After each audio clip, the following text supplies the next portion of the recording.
नमस्कार मित्रांनो, आमच्या पलावा ग्रुपतर्फे आम्ही एक दिवसाची पिकनिक प्लॅन केली होती. प्लॅनमध्ये ठरल्याप्रमाणे आम्ही पलावा ते नालासोपारा येथे जाणार होतो. नालासोपारा स्तूप हा महाराष्ट्रातील पालघर जिल्ह्यात नालासोपारा पश्चिम येथे असलेला एक प्राचीन बुद्ध स्तूप व पुरातत्त्वीय स्थळ आहे. हा स्तूप भारतातील अतिशय जुना बौद्ध वारसा मानला जातो. हा स्तूप पाहिल्यानंतर आमची पुढची ट्रिप जी होती ती कान्हेरी गुंफा. कान्हेरी लेणी ही महाराष्ट्रातील मुंबई शहरात संजय गांधी राष्ट्रीय उद्यानात असलेले एक प्राचीन लेणी समूह आहे. ही लेणी इसवी सन पूर्व 1ल्या शतकापासून ते 10व्या शतकापर्यंत खोदली गेली असल्याचे मानले जाते. कान्हेरी लेणी ही प्रामुख्याने बौद्ध धर्माची सर्वात महत्त्वाचं केंद्र आहे. चला मग मित्रांनो, आपण या ठिकाणांची भेट देण्यासाठी पुढे जाऊया. सगळ्यांना सुप्रीम जय भीम. आज आम्ही पलावा फेज 2 आणि फेज 1 मधील सगळे धम्म बांधव नालासोपारा येथील लेणी बघण्यासाठी निघत आहोत.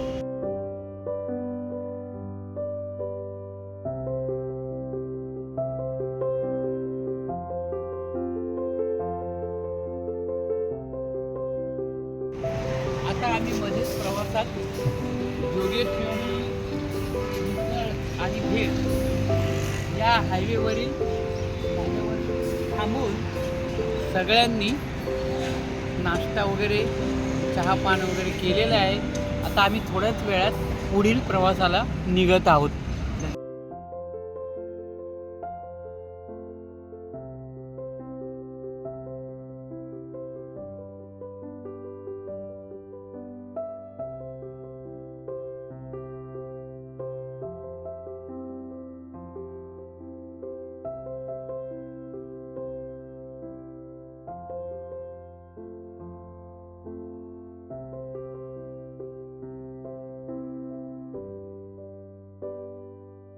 नालासोपारा या स्तूपाजवळ पोचल्यानंतर आम्ही गेटमधून आतमध्ये गेलो आणि तिथले हे सुंदर दृश्य आम्हाला दिसलं. नालासोपाऱ्याचे प्राचीन नाव शुपारक असे होते. सुमारे 2500 वर्षापूर्वीचे हे ठिकाण बौद्ध धर्माचे महत्त्वाचे केंद्र होते. तर त्या प्राचीन काळामध्ये शुपारक हे महत्त्वाचे बंदरसुद्धा होते आणि भारताचा परदेशांशी व्यापार येथे होत असे.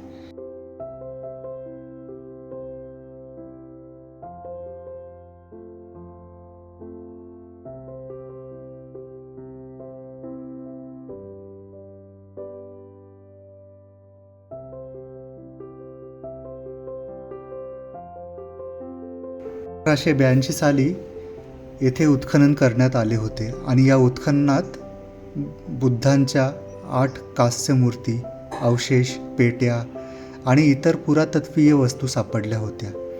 हे अवशेष सध्या मुंबईच्या एशियाटिक सोसायटी संग्रहालयात ठेवण्यात आलेले आहे. तर या स्तूपाबद्दल थोडक्यात माहिती अशी, हे स्तूप विटा आणि दगडांनी बांधण्यात गेलेला होता. स्तूपाचा घेर सुमारे 83 मीटर असून उंची 5 मीटर आहे. बौद्ध भिक्खूंनी ध्यान, पूजा व धार्मिक विधी केले असावेत असे मानले जाते. तर हा स्तूप सध्या भारतीय पुरातत्व सर्वेक्षण विभाग यांच्या संरक्षणाखाली आहे.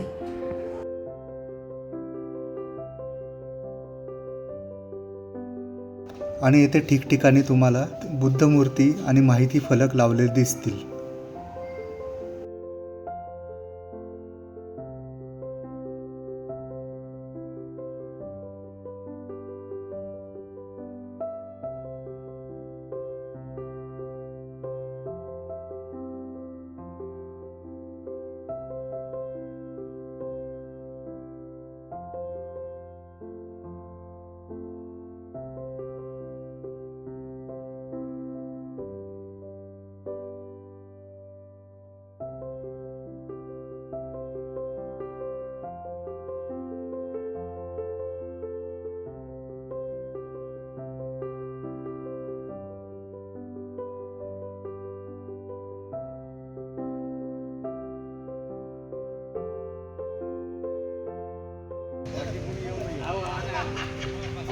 सन 2000 पूर्वीचा हा तथागतांचा स्तूप. त्याच्यानंतर ह्या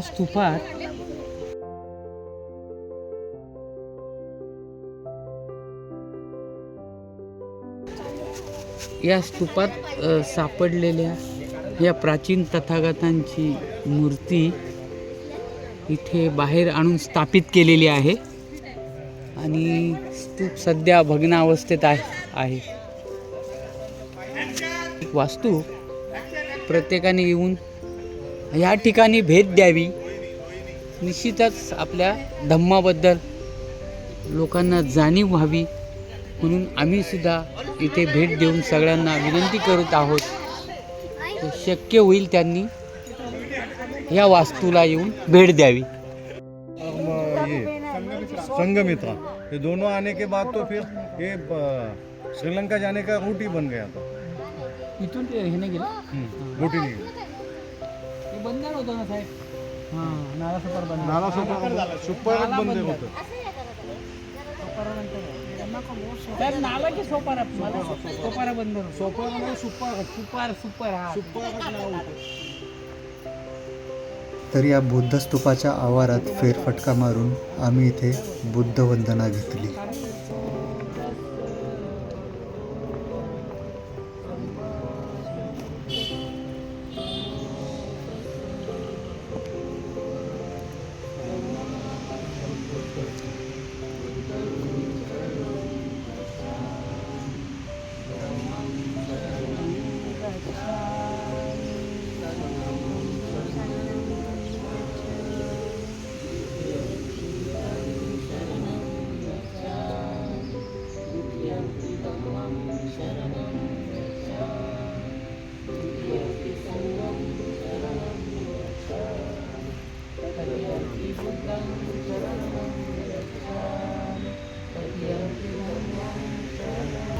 आता हा नालासोपाराचा स्तूप बघण्यानंतर आम्ही आता थोड्याच वेळ निघणार आहोत. तत्पूर्वी ह्या स्तूपाबद्दल सन्माननीय बगाडे साहेब आपल्याला माहिती देतील. धन्यवाद सर. हा स्तूप सम्राट अशोकाचा मुलगा महेंद्र आणि त्याची मुलगी संगमित्रा या स्तूपातनं म्हणजे नाला सुपारक नावाच्या या जेटीवरनंच श्रीलंकेला गेले होते. त्या काळात त्याच्या अगोदरच्या काळात भगवान बुद्धांनी ज्या स्तूपाचं उद्घाटन केलं होतं त्या स्तूपाच्यावरती हा विटाचा स्तूप सम्राट अशोकाच्या काळात बांधला गेला. इतकी माहिती मला आहे. ओके, धन्यवाद. बसमधून आम्ही पुन्हा पुढच्या प्रवासाला सुरुवात केली. तर पुढचं डेस्टिनेशन आमचं होतं बोरिवली कान्हेरी लेणी.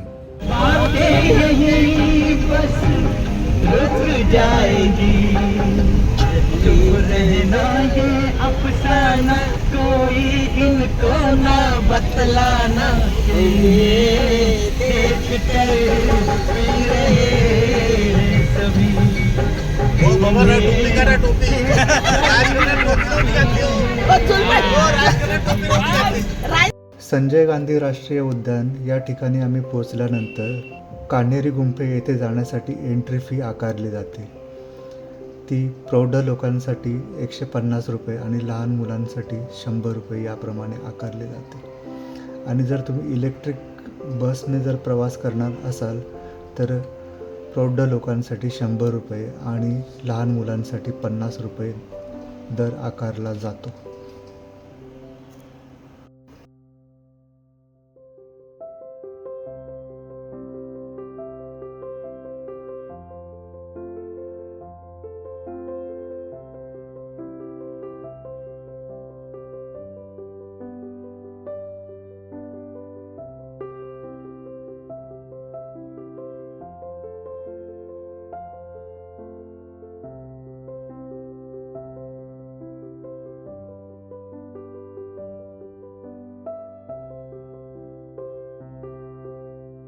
बघायला चाललेले आहेत आणि आम्ही त्यांच्या पाठीशी खंबीरपणे उभे आहोत. Okay okay. इलेक्ट्रिक बसने न जाता आम्ही बेस्ट बसने कान्हेरी गुंफेपर्यंत जाण्याचे ठरवले आणि आत गेटमध्ये गेल्यानंतरच 2 मिनटाच्या अंतरावरच तुम्हाला बेस्ट बस स्टॉप तिथे दिसेल. तिथून 30-30 मिनटांनी गेटपासून ते कान्हेरी गुंफेकडे जाण्यासाठी बसची व्यवस्था आहे आणि बेस्ट बसचे तिकीट हे 25 रुपये प्रतिव्यक्ती दराने आकारले जाते.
तर बसचा प्रवास पूर्ण करत आम्ही कान्हेरी लेण्यांच्या पायथ्याशी आलो.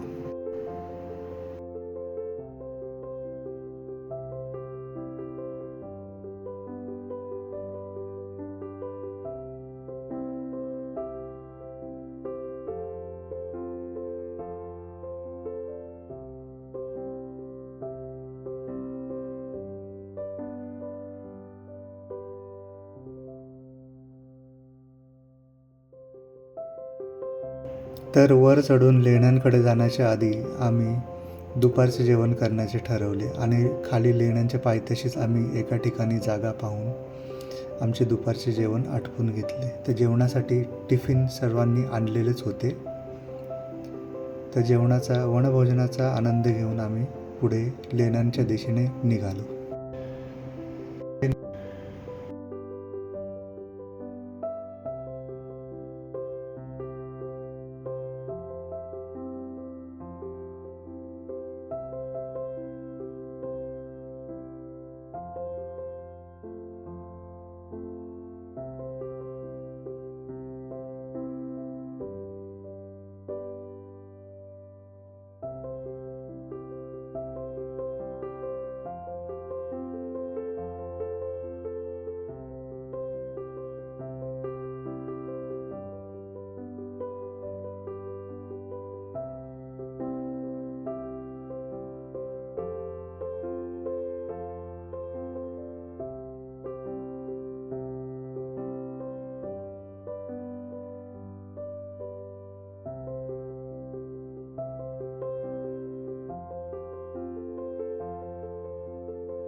तर वर गेल्यानंतर सर्वप्रथमच पायऱ्यांजवळ तुम्हाला सूचना फलक दिसेल आणि तिथे दाखवल्याप्रमाणे संपूर्ण लेण्यांचा रोडमॅप तिथे दिलेला आहे. तर ह्या टोटल 109 लेण्या आहेत आणि प्रत्येक लेणीकडे जाण्यासाठी ॲरो मार्क केलेले आहेत आणि दिशा दाखवण्यात आलेली आहेत. त्या दिशेला फॉलो करत तुम्ही प्रत्येक लेणीला जाऊन भेट देऊ शकता. सर्वप्रथम वर गेल्यानंतर सुंदर असं गार्डन तिथे आहे.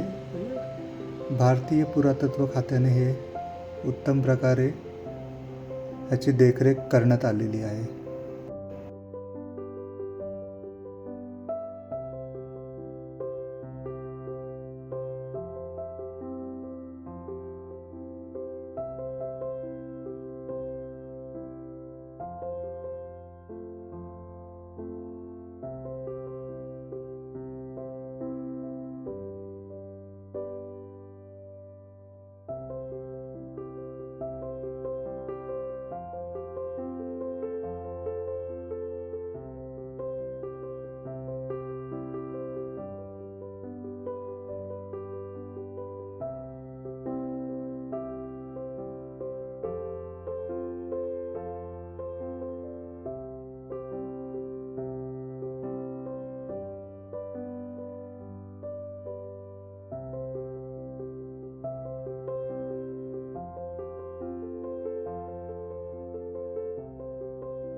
छानपैकी वनभोजनाचा आस्वाद घेतला. आता एक एक लेणी बघत आम्ही वर जात आहोत. आमचा ग्रुप थोडे थोडे करून पुढे जात आहेत आणि लेणी बघण्याचा कार्यक्रम चालू आहे.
आमच्या ग्रुपमध्ये आहेत, वेळेचं भान ठेवलं जातं आणि अशा प्रकारे आम्ही टूर अरेंज केल्यानंतर वेळेचं प्रत्येकाने भान ठेवावं अशी सगळ्यांना आम्ही विनंती करत असतो. धन्यवाद.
तर प्रत्येक लेण्यांच्या बाहेर लेणी क्रमांक दिलेले आहेत. ते या लेण्यांमध्ये सुंदर असे चैत्यगृहे आहेत आणि तिथे सुंदर भगवान बुद्धांच्या प्राचीन अशा दगडात कोरलेल्या मूर्त्यासुद्धा आहेत.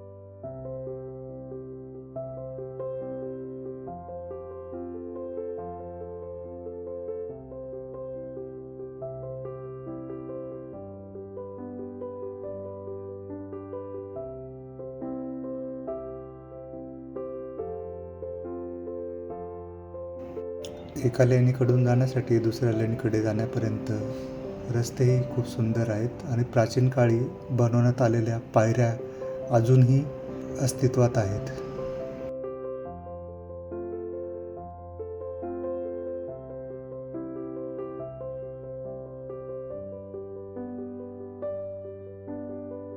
नॅशनल पार्कचं जंगल खूप सुंदर दिसत होता.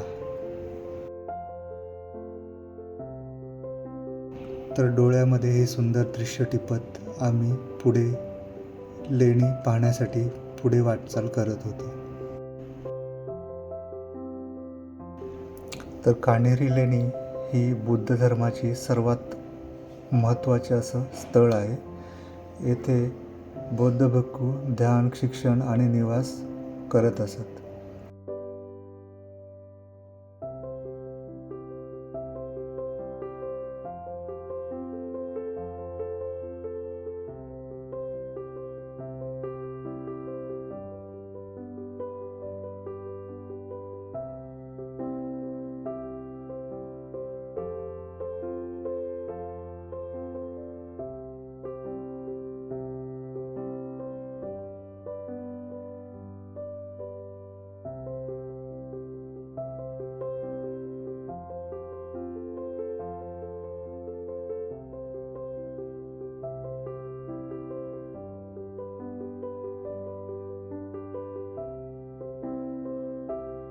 ही लेणी हीनयान आणि महायान बौद्ध परंपरेची साक्ष देतात.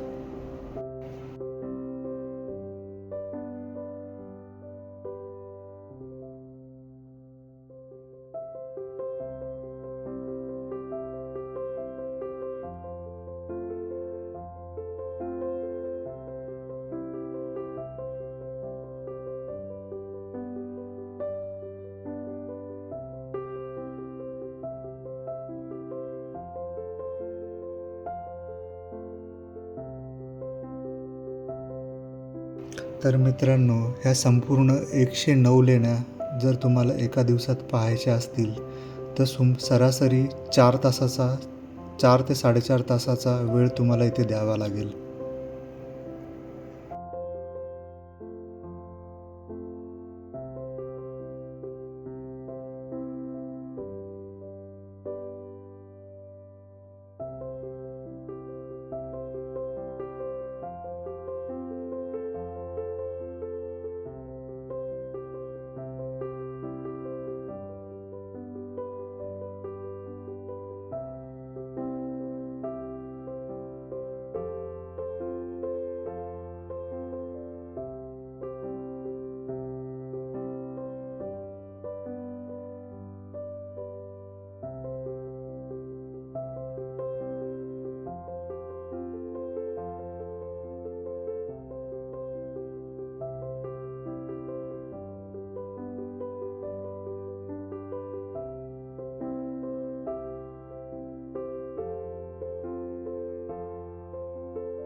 या लेण्यांमध्ये भरपूर असे चैत्यगृह आहेत, दगडात कोरलेल्या स्तूप आहेत, बुद्ध मूर्त्या आहेत आणि शिलालेख आहेत. ठिकाणी तुम्हाला पाण्याच्या टाक्या आणि प्रगत जलव्यवस्थेचे पुरावे सुद्धा तुम्हाला मिळतील.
तर मित्रांनो, आमच्या पलावा ग्रुपमधून सर्व मित्रमंडळींनी ही ट्रिप खूप एन्जॉय केली.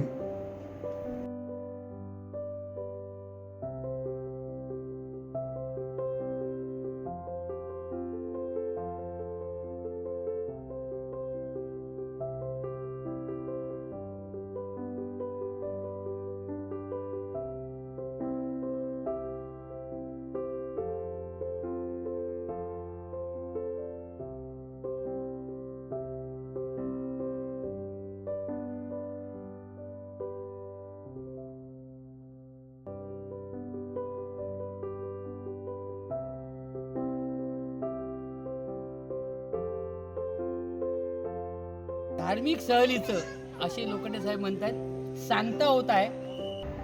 चला मग मित्रांनो, आजचा प्रवास मी इथेच संपवतो. हा व्हिडिओ शेवटपर्यंत पाहिल्याबद्दल तुमच्या सर्वांचे धन्यवाद. आपण पुन्हा भेटूया नवीन ठिकाणी, नवीन प्रवासामध्ये. धन्यवाद.